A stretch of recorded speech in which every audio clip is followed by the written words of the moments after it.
وهو بلاء تطول مدته ويدوم مقامه ولا يخفف عن أهله، لأنه لا يكون إلا عن غضبك وانتقامك وسخطك، وهذا ما لا تقوم له السماوات والأرض.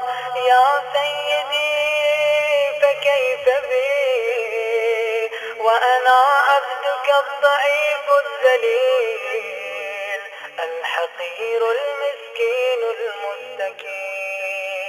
يا إلهي وربي وسيدي ومولاي،